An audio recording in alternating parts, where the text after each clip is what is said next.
President Biden's made it clear, and I certainly agree with him, that it cannot be business as usual for Russia in any of the financial institutions.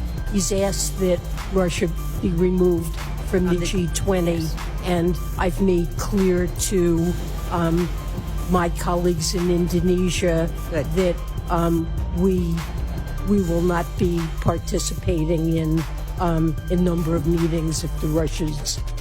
Menteri Keuangan Amerika Serikat Janet Yellen memberikan ultimatum bahwa Rusia harus dikeluarkan dari forum kelompok 20 ekonomi utama dan AS akan memboikot sejumlah pertemuan G20 di Indonesia jika pejabat Rusia muncul.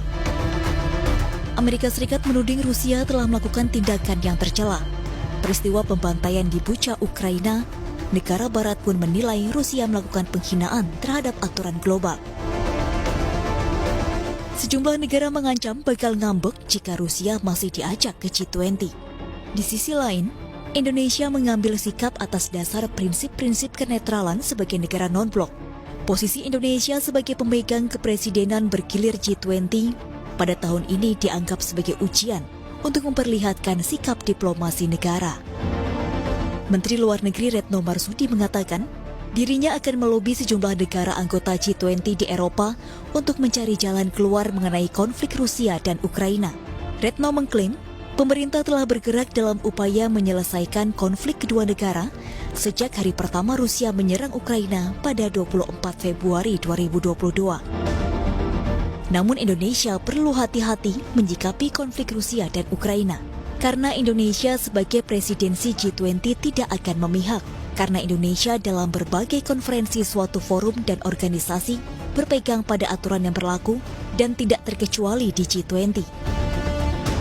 Isu Rusia dan Ukraina tentu saat ini sedang kita dalami dan kemudian akan kami sampaikan di dalam forum lain ketika waktunya sudah sampai, Mbak. Okay. Tentu saja ini membutuhkan satu kebijakan yang penuh dengan kehati-hatian. Kita sebagai presidensi akan merespon seperti apa. Namun, parlemen menyuarakan desakan Presiden Joko Widodo turun tangan melobi untuk mendamaikan konflik yang terjadi antara Rusia dan Ukraina sekaligus meredakan ketegangan antara Rusia dengan Barat. Posisi Indonesia sebagai pemegang presidensi G20 merupakan momentum bagi Presiden Jokowi untuk berperan aktif.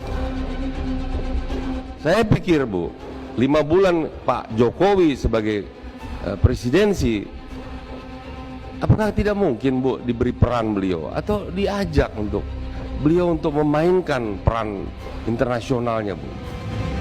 Indonesia memikul tanggung jawab yang besar sebagai presidensi G20 di tahun ini, sebab keberhasilan Indonesia sebagai tuan rumah KTT G20 dinilai dari hadirnya seluruh kepala negara. Prinsip kebijakan politik luar negeri yang bebas aktif sudah saatnya diterapkan dan ditunjukkan kepada dunia, sehingga negara-negara Barat maupun Rusia harus menghormati keputusan Indonesia.